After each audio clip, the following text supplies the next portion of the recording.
Saturday, June 1st, 2019, Maneco 64, home of alternative economics and contrarian views. So, very interesting month of May that we've just gone through. There is an old adage in the markets that you sell in May and you go away, and that certainly did work this May. It doesn't work all the time, of course. Very interesting week.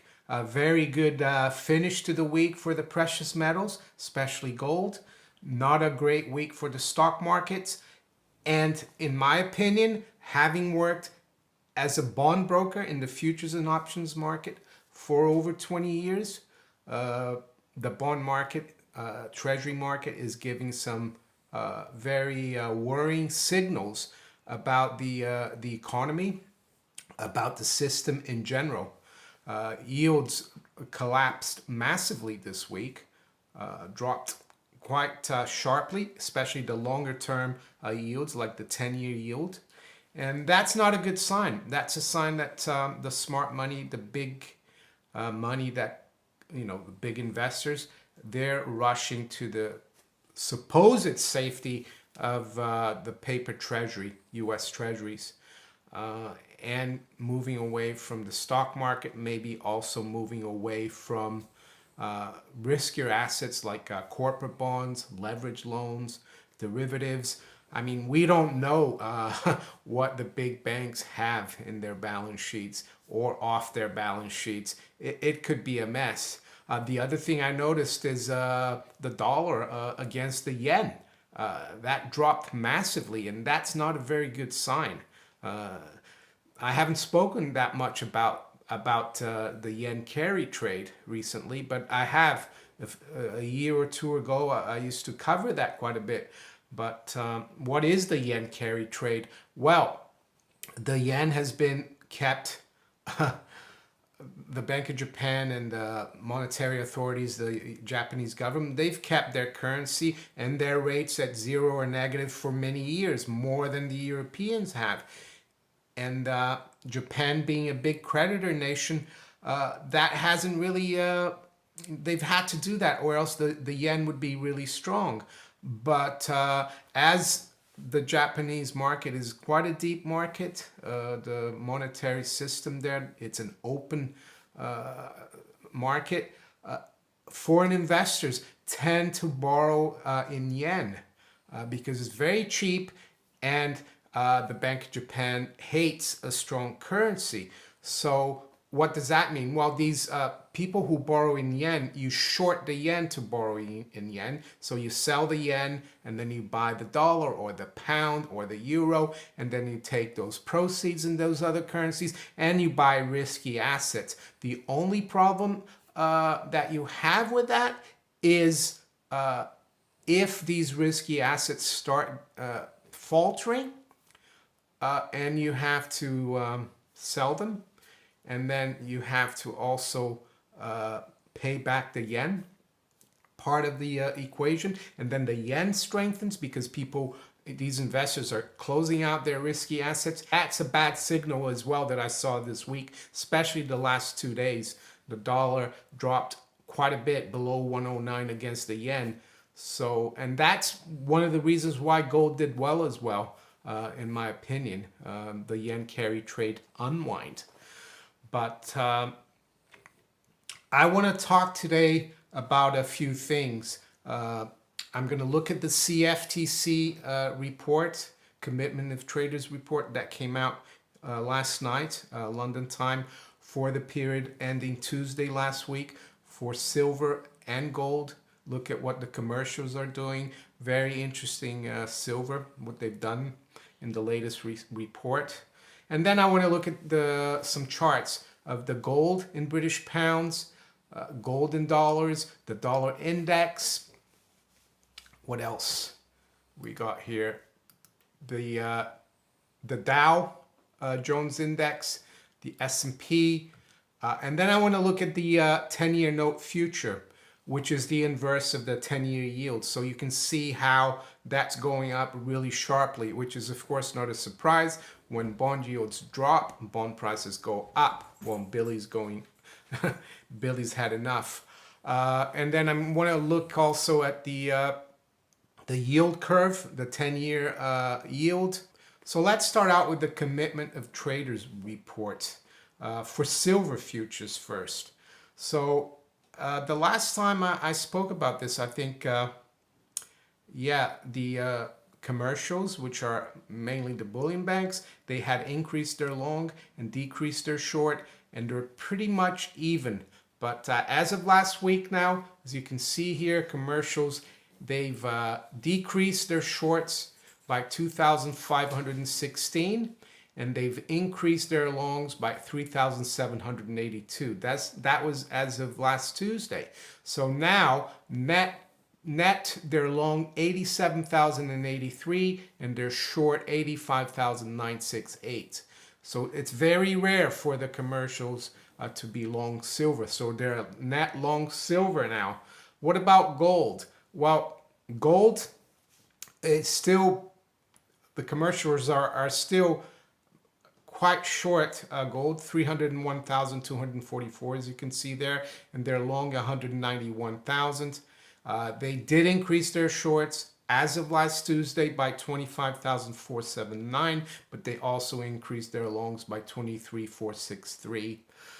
So it will be interesting to see this coming Friday what they've done up to Tuesday the 4th of June. I suspect that's going to change in favor of the longs, especially looking at what we saw yesterday. So pretty nice day for gold yesterday, for the gold price, for people, for gold bugs, gold investors, people who stack gold and silver. It was a good day. Gold was up, let's see here, more than 1%. It was up almost 1.5%. It closed at around 13.05. It was up $18. It's interesting because Bill Murphy of GATA, and I've followed GATA for many years, probably just after I started following gold in 2002, I found out about lemetropolecafe.com. I did subscribe that for quite a few years. I don't anymore, but Bill Murphy and Mr. Powell, is it James Powell? I forgot his first name. They've been trying to fight the bullion banks, the U.S. Treasury, the Fed, and the manipulation that they perform on the precious metals for many years. It's been a tough battle because you're fighting the people who who are supposed to be guarding the markets, who are supposed to be the regulators, and they're the ones who are doing the manipulation. So I take my hat off to Bill Murphy for his persistence about the gold market, actually fighting these people, and he's still putting up a fight. But the reason I mention him is that he always talks about the fact that the cartel, the gold cartel, never lets gold go up more than 1%. So it's interesting that we were up 1.43%. But I said I wanted to cover some charts of gold in British pounds and dollar index. The interesting thing about gold and British pound, aside from the fact that I'm domiciled in the UK, so yes, it's a good protection against the debasement of the British pound or sterling to have gold. We had a very good week as well, and more interestingly, as you can see by this chart, this was the highest weekly close since October 2016, so about 18 months. And as you can see here, we're very near some key levels on the upside, and it looks like we could be breaking out. I've read in the past, I've read so much about the markets and precious metals, and I read somewhere, I don't remember where exactly, but you can trust me that, take my word for it, you might not want to, but ever since, because the Anglo-American Empire, they do things together, they cooperate. One of the things I read was that the pound, especially after World War II, the pound was always a precursor of what was going to happen to the dollar. You know, if the pound was devalued, then the dollar would be devalued later on. This is a good sign, in my opinion, that the price of gold in pounds is starting to actually break out of, you know, the 5-year range that we've had. We're very close to those levels there above 1,050. So I wanted to point that out. And momentum wise, it's quite positive for the momentum traders out there. The fact that we've done that. So we closed at around 1,032 in pounds. I've got a couple of charts for the gold price in dollars. First, a short-term chart. It's only a 3-month chart, and the price of gold in dollars has not done as well as the price of gold in British pounds and other currencies like the Canadian dollar or the Aussie dollar. But I think the dollar is the leader, and eventually it will gold will catch up in terms of performance versus the dollar relative to those other currencies.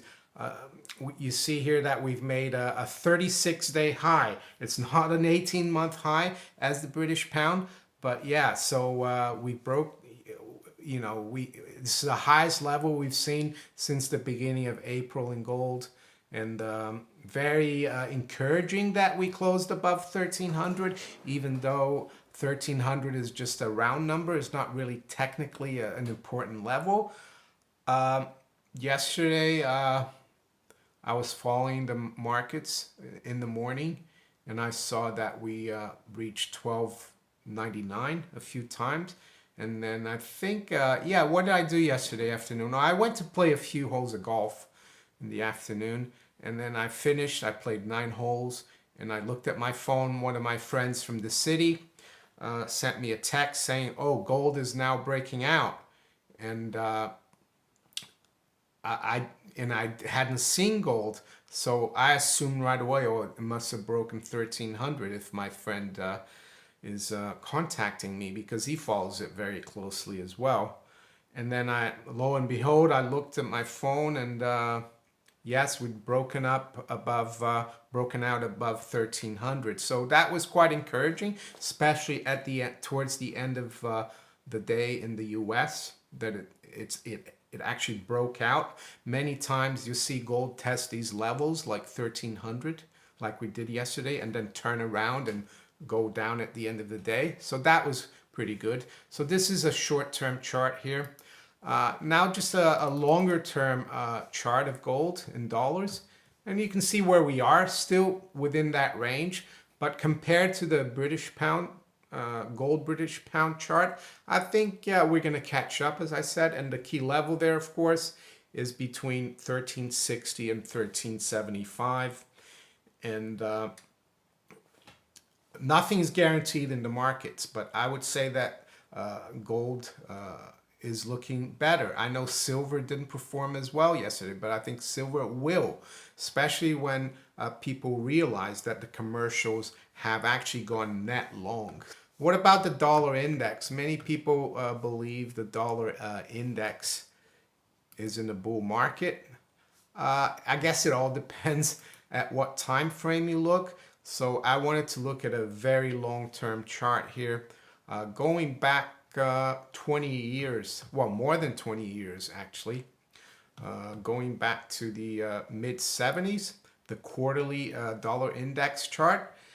And as you can see, the dollar's been in a downward trend in a bear market since 1985, really.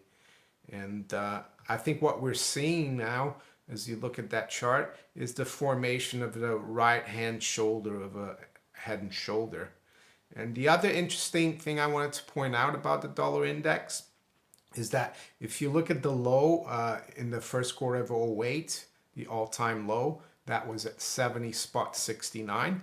At that time, gold topped at 1,031. I think that was the day that Bear Stearns actually had to be taken over by JP Morgan. That was March of 2008. And I remember that day very well, like it was yesterday. I was on my, sitting at my desk in the office and witnessing all this. And yeah, gold topped on that day when JP Morgan bailed out or took over Bear Stearns, and the dollar bottomed. But as you can see, the dollar has gone up since then from 70.69 to 97.60, but so has gold gone up. So that's showing me that the next move lower in the dollar index is going to be even more positive for gold, not only against the dollar but against all the other fiat currencies. It's the U.S. It's the U.S. dollar's turn to devalue. So unless we break back above 103.82, which was the high in the first quarter of 2017, the dollar index is still in the bear market. And as you can see here by this chart, it looks like it's losing momentum. So that's the dollar index there. Now the stock markets. So first, before I look at the charts, let's look at the bigger picture, because I have to say the stock markets are not looking great. The bond markets, as I said earlier, and I'll come to the yields and the 10-year future price in a minute. But the Dow finished down for the week, this week, down 3%. S&P 2.6, NASDAQ 2.4, the Russell 2000 down 3.15%. For the month, the Dow was down 5.67, so was the S&P, NASDAQ 7.26%, and the small cap Russell 2000 down 7.35. But we're still up on the year, as you can see here. So, and yesterday, of course, wasn't a great day. The Dow finished down 350. And so let's have a look at some of the charts. This is an interesting chart, in my opinion, here, the weekly chart of the Dow, going back about 5 years. I mean, if this is not a triple top, I don't know what is. And it's not looking great at all. So just wanted to show you that. I know some of you might not be as familiar with technical analysis, but for those of you who are, I don't think that's a great sign at all. It's almost like 3 strikes, you're out. 3 tops, you're out. S&P 500, and this is more of a short-term chart. I was speaking about this head and shoulder last week. I noted that we closed below the neckline. And I said, normally, this should be negative for the markets, and it has been. So the target there, before, I think, in my opinion, we see a significant rebound, the target would be around 2650 in the S&P. Am I saying that's going to be the bottom? No, I think this is the beginning of something big. It could be. I know I don't want to say, oh, this is it, the markets are going to crash. But yes, this could be, it could take more than just a few months. It could run into next year and thereafter. Some cycles analysts, like Charles Nenner, thinks the stock market is going to bottom in, I think, 2021 or maybe a little later. So, and then that would be a good time to buy. What if you're invested in stocks? Well, if you really know what you're doing and you've invested in it for a reason, if you have good companies and you're in it for the long haul, I don't see any reason to getting out. Of course, it's going to feel bad if we have a major crash, and we could. But we've had major crashes before and the markets come back before. Am I advising people to hold on? No, you need to do your own homework. As always, though, having a foundation of precious metals is always good, because it acts as a hedge to the fall in the stock market and also financial uncertainty and crisis. So now the reason why, and you see why by this chart, I think things are not great and the fact that people are rushing to buy treasuries. So first of all, I'll show you the chart of the 10-year note. It says there that it's the June 19, the June future, but it's actually a continuation chart. So it's adjusted for all the past contracts. So you can see here that this week, the move up is not, you look back 5 years, you haven't had a week like this. So this is quite worrying. You know, this is not positive. This is negative for the overall health of the stock market or other markets that don't have, you know, the government guarantee that treasuries have. Now let's look at the 10-year yield. Again, you know, this is not as longer term, but you can see that yields actually, you go back to just after President Trump got elected, you can see that the yield spiked higher there. That was just after his election. People were, people were selling treasuries and buying stocks. They were optimistic about things, and it had been rising ever since up until October last year. We almost got, we got up to 3.25%, the 10-year yield. But ever since then, when the stock market was having a rough time, yields have turned around because the Fed is like backtracked. They're going to stop raising rates. There's the Vice Chairman Clarida saying that they could raise rates again. That they could cut rates again. I even saw now JP Morgan is going for 2 rate cuts this year. And I spoke in one of my recent videos that I think the chance of them cutting rates now is almost 100% before the end of the year. So maybe JP Morgan listened to my video because they came out the day after I made that statement. Anyway, I'm just joking, but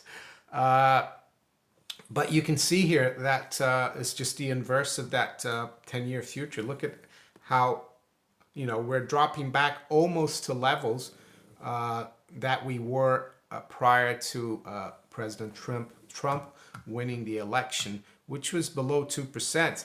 The problem now is that the Fed funds target, which is a overnight rate, is 2.25 to 2.5, and the 10-year yield is at 2.13. So the market is saying the Fed is too tight. Now I just want to show you the yield curve, and you can see here the dark blue line is the current yield curve. And you can see that the 1 month is now 236 and the 10 years 213. So it's 23 basis points inverted. I mean, beginning of last week, I was talking about 5-6 basis points. So it's really inverted towards the end of the week. The other thing, you see the light blue line there, it's upward sloping. That was a year ago when the yield curve was more normal. And then you've got the red line, which was just a month ago, and you can just see how much that yield curve has collapsed and inverted in the last month.